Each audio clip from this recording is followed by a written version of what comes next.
Sortez du cadre, présenté par Nikos Aliagas. Tous les samedis, 11h, 12h30 sur Europe 1. Christine, c'est le moment de décrocher le rôle de votre vie. Tout à fait. Allez-y. Alors bonjour à tous, bonjour Dominique Besnéard, et avant toute chose, bravo, on a beaucoup parlé de 10% cette année. Alors depuis quelques jours, on parle aussi énormément de 20%, de 30%, mais rien à voir avec votre série, c'est parce que c'est les soldes, tout simplement. Alors juste j'explique, la série 10% s'appelle comme ça parce que les agents gagnent 10% du salaire des comédiens. Alors c'est marrant parce que les humoristes radio, eux, ils gagnent l'équivalent de 10% du salaire des humoristes en télé. Alors je suis très honorée de vous rencontrer, bien sûr, parce que pour moi, vous représentez un peu un mythe. Tous les comédiens ont un agent, tous les bons comédiens ont un agent, parce que les mauvais comédiens, eux, ils ont un conseiller Pôle emploi. C'est pas pareil. Alors, ce qui est drôle dans votre parcours, c'est que quand vous étiez agent, vous étiez aussi comédien. Et ça, c'est dingue parce que mon ex, lui, il est arrivé le contraire. Il était comédien, en même temps, il était agent aussi, mais agent d'entretien. C'était pour payer son loyer.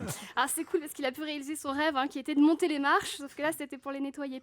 Alors, au passage, ça doit être bizarre quand même quand on est acteur de donner la réplique à Dominique Besnéard, parce que du coup, on ne sait pas si on fait un film ou si on passe des essais pour le prochain. Vous avez toujours eu énormément de flair, on en a parlé. Dans votre carrière, vous avez découvert beaucoup d'actrices. En fait, le seul à avoir découvert autant d'actrices que vous, c'est le magazine Entrevue. De la même manière. C'est une période de votre vie quand même assez éprouvante. Vous expliquez que la culpabilité de ne pas faire assez travailler vos acteurs vous a fait prendre 20 kilos. Alors c'est sûr, quand on travaille avec des comédiens, c'est compliqué de faire un régime. Déjà que eux-mêmes, ils ont des problèmes avec leur régime intermittent. Alors bon. Mais ça vous a quand même appris à être très psychologue. Par exemple, avant d'annoncer à un acteur qu'il n'était pas choisi, vous commandiez du champagne. Alors c'est malin, comme ça vous pouviez dire... Ouais, c'est vrai, vous pouviez dire, écoute, concernant ton rôle dans le film, c'est comme le mari de la veuve Clicquot, c'est mort. Mais maintenant, vous êtes plus dans la production de films. Votre boîte de production s'appelle Mon Voisin. Donc vous avez de la chance, votre voisin fait du cinéma. Le mien fait juste beaucoup trop de bruit. Quand même, je suis désolée, vous disiez que les questions d'art n'étaient pas assez méchantes. Moi, je suis obligée d'évoquer votre collaboration avec Ségolène Royal en 2002. Vous avez déclaré, dans le métro, on m'appelait Monsieur Bravitude. Donc là, Dominique Besnéard, la question que tout le monde voudrait vous poser, c'est quelle ligne de métro, parce que je cherche moi-même un conseiller Pôle emploi, donc on se parle après. Alors, je ne sais pas si le milieu du cinéma et celui de la politique sont pareils. Si oui, on pourrait dire qu'au gouvernement, il y a peut-être eu des erreurs de casting et que récemment, la loi El Khomri n'a pas trouvé son public. Non, ce que je trouve très touchant chez vous, tu viens de la comprendre, Nikos.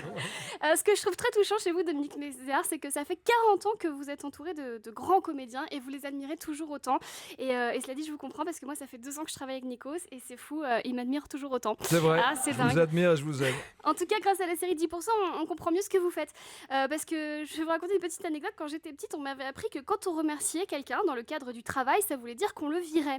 Et quand je regardais les Césars avec ma mère, je voyais tous ces acteurs remercier leur agent.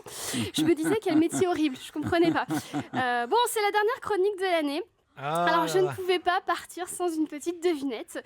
Quelle est la différence entre un agent artistique et une migraine ? On ne calme pas une migraine avec 10% d'un cachet. Voilà. Oh. Alors, votre livre Casino d'hiver qui raconte les coulisses de votre métier vient de sortir en version poche. Ça va faire plaisir à tous les comédiens qui ont toujours rêvé de ce mec Dominique Besnéard dans la poche. Alors, j'ai lu le livre, j'ai vu la série et tout ce que je peux dire, c'est que si le cinéma français était une cathédrale, vous seriez la clé de voûte. Car s'il y a le 7e art, c'est aussi parce qu'il y a des Besnéards. Merci beaucoup de votre attention, Dominique. Bravo Christine Béraud et bravo pour la saison. Remarquable Christine.